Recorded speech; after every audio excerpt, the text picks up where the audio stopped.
एक बार एक व्यक्ति ने महात्मा बुद्ध से पूछा, मेरी ज़िंदगी में इतने दुख क्यों है, इतनी तकलीफ़ क्यों है, इतनी परेशानियां क्यों है। तो महात्मा बुद्ध ने कहा, बताओ तुम्हें कौन सा दुख है। तो उस व्यक्ति ने कहा, मैं तुम्हें कौन सा दुख बताऊं, मेरी पूरी ज़िंदगी दुखों से भरी है। मैं जो रिश्ते में हूँ उसमें मैं दुखी हूँ। मेरे शरीर में कोई ना कोई बीमारियाँ रहती है, एक के पीछे एक दुख लगा ही रहता है। मैं अपने परिवार से खुश नहीं हूँ, ना मैं अपने मन से खुश हूँ और ना अपनी ज़िंदगी से खुश हूँ। ऐसा लगता है कि मेरा मर जाना ही ठीक है। तब महात्मा बुद्ध ने उस व्यक्ति से पूछा, तुम्हारे इतने दुखों का कारण क्या है। तब उस व्यक्ति ने महात्मा से कहा, मैं इसलिए तो आपके पास आया हूँ, आप ही मेरी ज़िंदगी में इतने दुखों का कारण बताओ।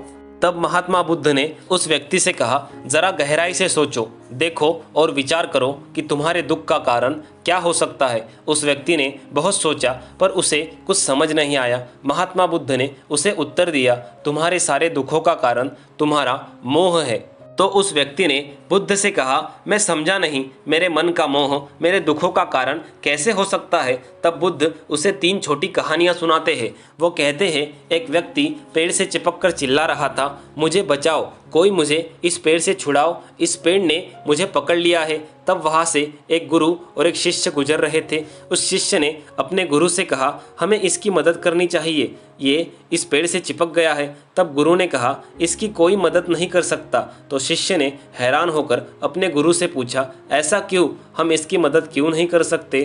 तब गुरु ने जवाब दिया, जिस इंसान ने खुद ही पेड़ को पकड़ रखा हो उसे भला कौन छुड़ा सकता है, कौन बचा सकता है। फिर महात्मा बुद्ध ने उस व्यक्ति से कहा कि तुमने सारे दुखों को खुद ही पकड़ा है कि ये मेरा है, ये मेरे हाथ से छूट ना जाए, ये मेरे पास रहना चाहिए। इन सारे बंधनों की वजह से और मोह की वजह से तुम्हारे जीवन में दुख है। बुद्ध ने उसे दूसरी कहानी सुनाई। बुद्ध कहते हैं, जैसे एक मकड़ी खुद ही जाल बनाती है और जाल बनाते बनाते एक दिन उसी जाल में फंस जाती है और वह चाहकर भी उस जाल से बाहर नहीं निकल पाती। ऐसे ही तुमने अपनी ज़िंदगी में कितनों से रिश्ते बनाए हैं, कितनों से मोह लगाया है, कितनों को अपना माना है और उनमें मोह रखने के कारण वो आज तुम्हें दुख दे रहे हैं। फिर महात्मा बुद्ध उसे तीसरी कहानी सुनाते हैं। वो कहते हैं, जब शहद से भरे एक डिब्बे में एक मक्खी घुस जाती है, शहद के मीठे डब्बे में उसे बहुत आनंद मिलता है, वो बहुत प्रसन्न होती है और अगर वो चाहे तो थोड़ा सा शहद चख कर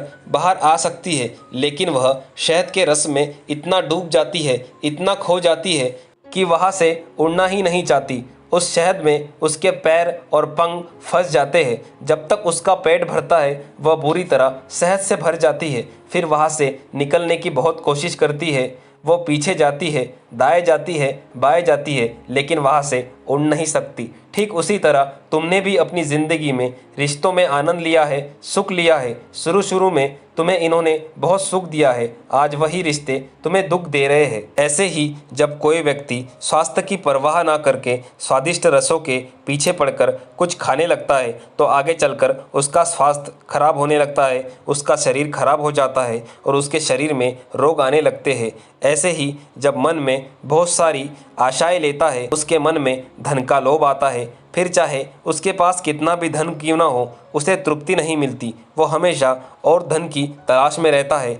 इसी कारण उसके मन में दुख का जन्म होता है। फिर उस व्यक्ति को एहसास होता है, महात्मा बुद्ध की बात बिल्कुल सही है, यही वजह है मेरे सारे दुखों की। वो कहता है, मेरे मन के मोह ही मेरे दुखों के कारण है। फिर उसने महात्मा बुद्ध से एक प्रश्न किया, आपने मुझे कारण तो बता दिए, अब इसका उपाय भी बताइए। तब महात्मा बुद्ध ने कहा, अगर तुम सारे दुखों से पार होना चाहते हो तो अपने मन से मोह और वासना से ऊपर उठकर अपने मन में प्रेम और संतोष से भर दो। जिसका हृदय प्रेम और संतोष से भरा होता है उसका मन मोह और वासना के अंधकार से दूर रहता है।